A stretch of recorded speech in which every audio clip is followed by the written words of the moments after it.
Hello and welcome to a Christmas Day Atypical Philosopher video with myself, Jonathan MS Pierce. This is a very quick frontline update. I hope it's quick because I'm going to squeeze in just a few minutes, a bit of downtime as people are sleeping, eating too much food, done too much stuff. So I thought, because I'm so obsessed, and I also don't want to get behind. Like I feel like if I miss out too much time, then I'll be on catch up. And, I enjoy doing this.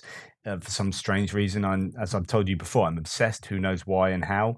Well, actually, there is a video where I discuss why I am obsessed and why you might be interested in this as well. So go and check out one of my back videos right back at the beginning. Anyway, what's happened overnight? Well, the official figures from this morning, from yesterday. So these figures will almost be updated again. So pretty much out of date already. But it is what it is. 620 liquidated personnel. Usual caveats: propaganda, accuracy. 5 tanks, 16 APCs. Wow. And I know there have been some big hits on accumulations of Russian equipment recently, some HIMARS hits in the last couple of days. So that would probably account for that. 3 artillery systems, 8 vehicles and fuel tanks. And make of that what you will. Slight uptick in troops. Russia on fire again, Krasnodar district. This is another shopping center that's gone down again. Might not be to do with the war, but it's all connected, because if it's to do with claiming on insurance, because malls are closing down, no one's shopping, shops are pulled out, etc., etc., etc. The sanctions have really, and the war has really economically hit Russia, and so this is the very real outcome and one of the ramifications of going to war. So it is really connected. This is interesting. So electricity issues in Ukraine have meant that. So they use electric trains, basically, with these overhead cables. But since they struggle to get consistent power to those cables, they've had to pull out old diesel trains, and in this case, an old steam train. So wow, they're actually using a steam train by the looks of it to push. This is for a passenger train, but just incredible. And as I guess, no electricity, no problem. We have steam locomotives. Ukrainians are amazing. You could take the mickey out of that. If this was on the Russian side, you say, "Oh, look at this old equipment." They're in trouble. So there is an element of, yes, they're in trouble, but actually they're coping, and they've found a way around this. So I think it is as good a side as you could want in such difficult situation. Staying on the subject of trains, this is 24 tanks spotted in Rostov-Don in south of Russia. Again, tanks seem to be moving around all over the shop, going to Belarus, coming out Belarus, going to Belarus, coming out, going here, going there. So I don't know what that says, but there are still tanks being sent to different places. And here's just a very interesting, very striking picture. So you got maybe the same bunch of tanks, maybe a different bunch of tanks. Actually, are they IFVs? They could be infantry fighting vehicles, not sure. But whatever, in front of this graveyard, and it's just a thoroughly striking, macabre picture. Just thought I'd throw that one in there. Defmon says that pro-Russian complaints are starting to be sounded about the munition shortage. So this is a translated text from a Russian source, Romanov. In fact, there's a few things coming out from this guy on Telegram.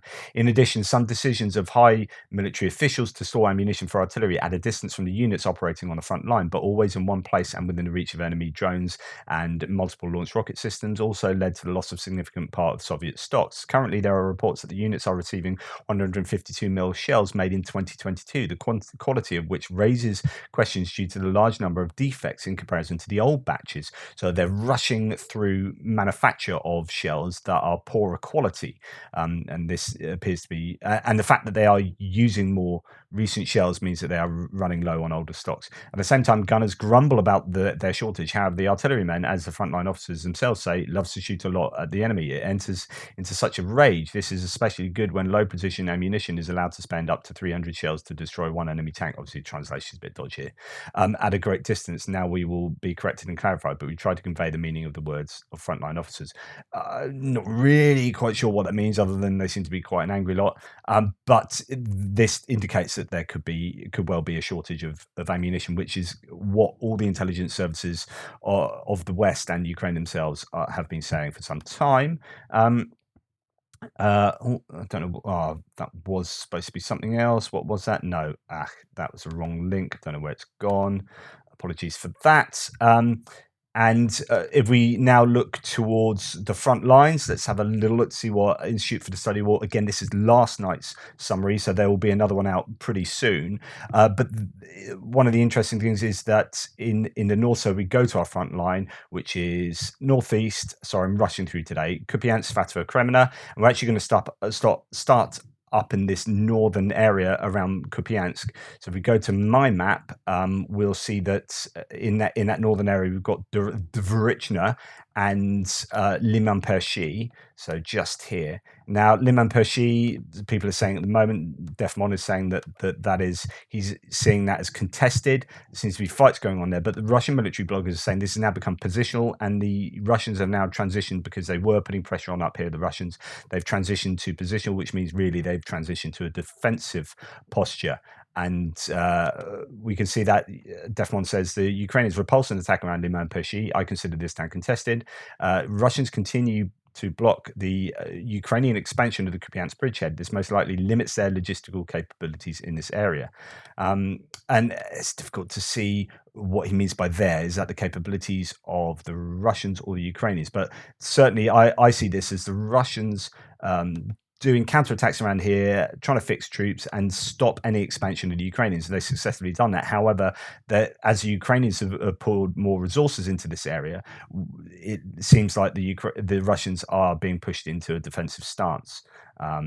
And we'll come on to that in a second. As we go further down, I'm using fewer sources today just due to time. It's Christmas Day. As we move to Svatova, the Ukrainians have repulsed attacks in the area of Stelimakivka and Novoselivska. We keep seeing Russian reinforcements being sent to the Svatova Kremna front. This could be an indicator of Russia feeling pressured or Russians planning an offensive. I believe it's the first option. So they feel like they're under pressure, and actually that could well be correct. I mean, Svatova is now in the 25-kilometer range of 155 mil artillery. So there will be this feeling that Svatova is under pressure, and the Russians need to get some reinforcements in there, especially with the rumors of Kuzmivka, Sofivka, and Kolimachika just down here. And Pidkuichansk there being contested or threatened with liberation by the Ukrainians. So there's a bit of movement going on there. As we move further south, Defmon says in the Kremna area, the Ukrainians have repulsed attacks around Ploshchanka and Chervono-Popivka. Fighting is also ongoing in the forest south of Kremna and Dubrova. Even if the Ukrainians are closing in on Kremna, I believe this fight is far from over. There's some interesting claims about Kremna from some Russian sources. This is from Romanov on Telegram. The situation is very tense. The shelling of the settlement has been going on all day from the armed forces of Ukraine. Also, during the day, the Ukrainian armed forces made 2 unsuccessful attempts to break through. Andrew Perpetua says in the past 36 hours or so, Ukraine has made significant progress in the Kremna direction. And now the Russians are claiming, unconfirmed, mind you, that the Ukraine is directly assaulting the city itself. The Russian source, Romanov, is claiming the same now, saying that 2 unsuccessful attacks were made on Kremna and that Ukraine is shelling them all day. So as we go down south, the claims are that there's actually really close fighting in around Makivka, Chervono-Popivka, actually small arms fire. So rather than being artillery or other kind of munitions, mortars and distance positional fighting, there is possibly all around here evidence of close quarter fighting, and that the Ukrainians are really pushing on Kremna. Now, I'm really fascinated to see what they do with Kremna, because they don't want to do a frontal assault, but if they shell it and really sort of encircle it, or at least partially encircle it, maybe 2/3 around here, will they do what they did in Liman, which is to force the Russians out to retreat to safer lines? That could be the case. We shall see. Okay, let's move further south towards Bakhmut. Because this is a quicker one today, I don't know any details on Bilorivka down to Rostova, past Shpurny. Sorry, there could be information coming out there, just I'm not too aware of it at the moment, having done limited research. There has been claims of repelled attacks around Bakhmutska, Soledar.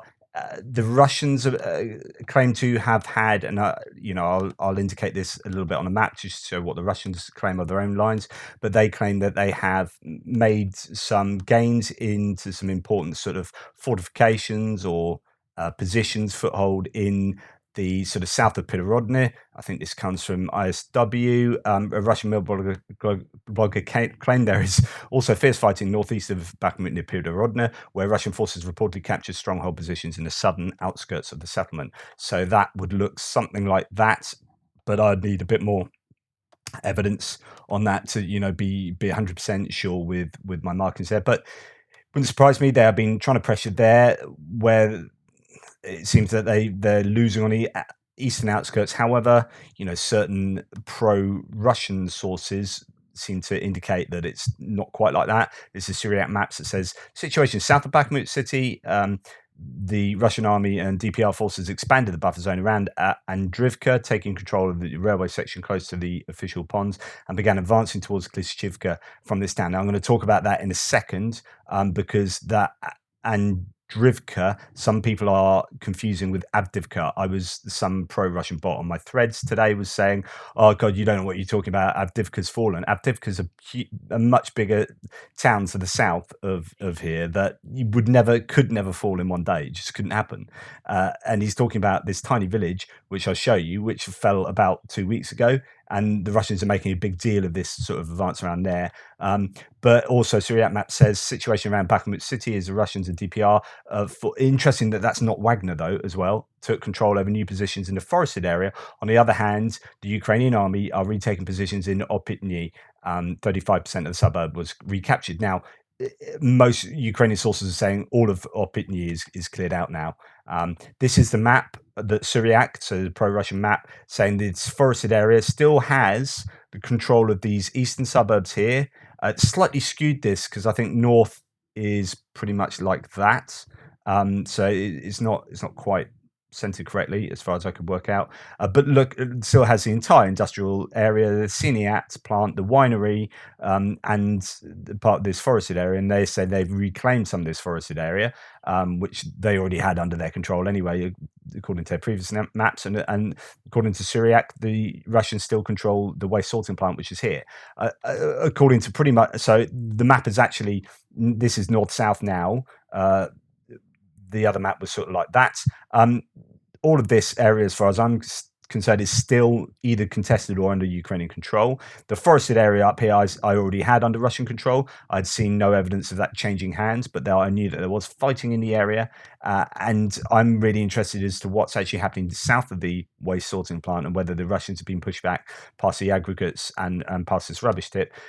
Most of the sources are now saying that they're cleared out of Opitny, the Russians. So this is Defmon yesterday saying the AFU have cleared or almost cleared Opitny, according to a video I geolocated earlier today. Actually, it was someone else that geolocated it, but as he says there.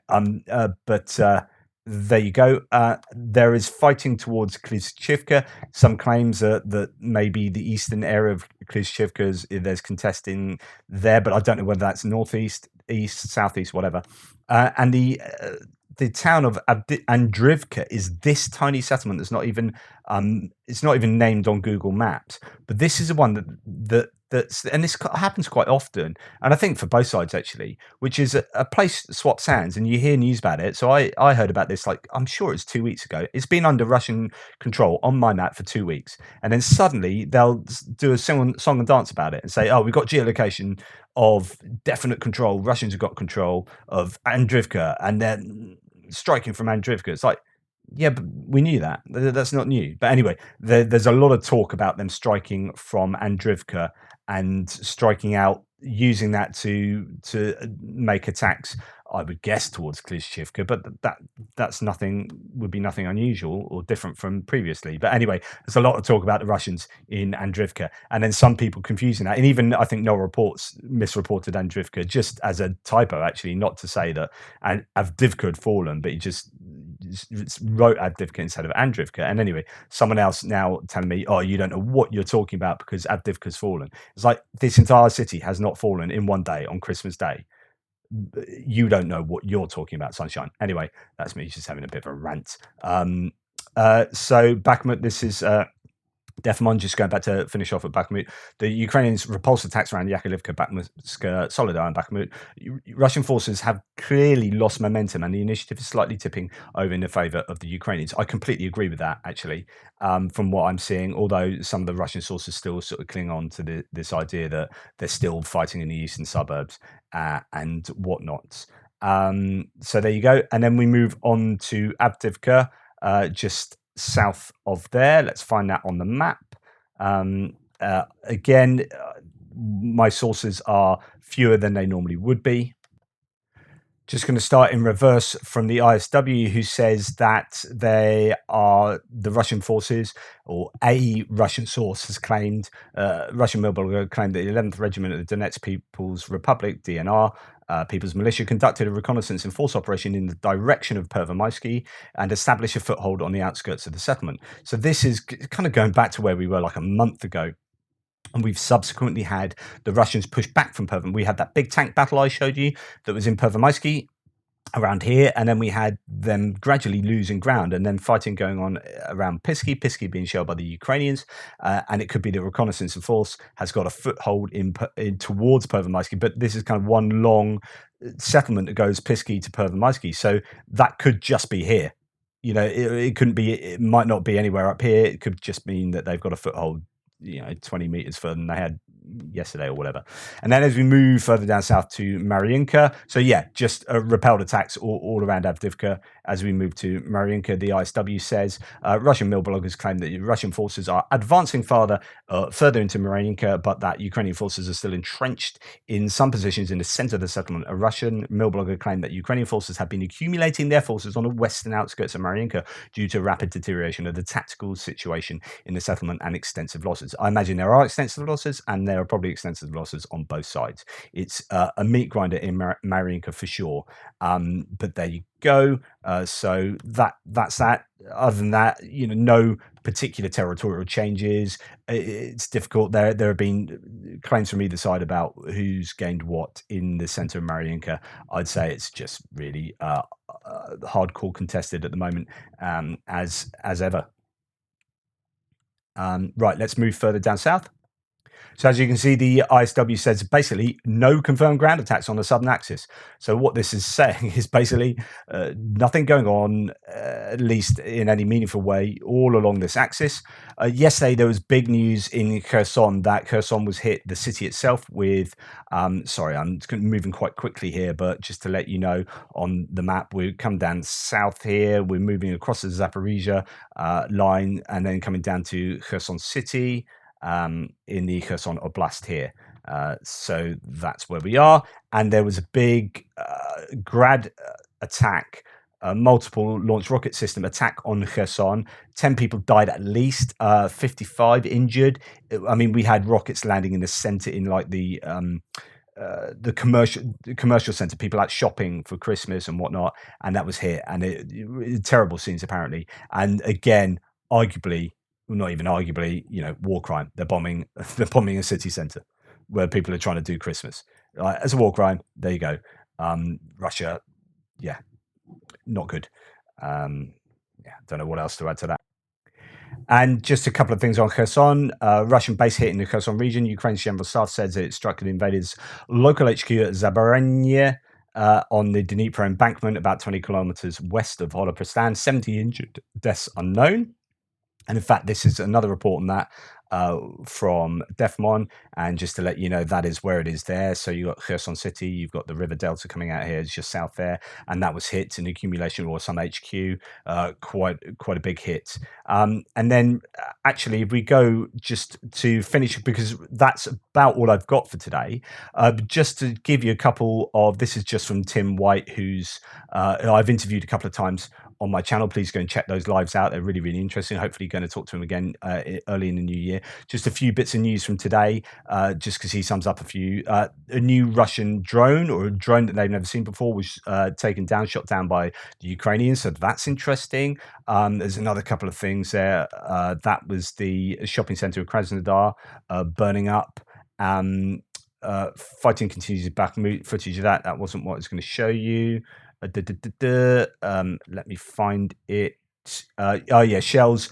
Oh, that's it. Sloviansk and I think Kramatorsk are being shelled or hit. So Sloviansk and Kramatorsk are here. These are quite often hit because they're quite important strategic cities and will have, troop accumulations and all sorts of stuff going on there. I think they've got some repair facilities. There was some claims sometime back that the Russians said that they took out some HIMARS that were being repaired, I think, in one of these cities, but then there were counterclaims that was just a load of nonsense. But there are important places there, and so they quite often get hit, particularly Kramatorsk. Anyway, Tim White saying that at the moment, Sloviansk, and I think I've seen somewhere else that Kramatorsk has also been hit. Yeah, so things are going on. There you go, bad scenes in Kramatorsk. Always remained under Ukraine's control, but is close to the front line. Today, Russia hit it hard. So there's a factory that's hit in the industrial zone.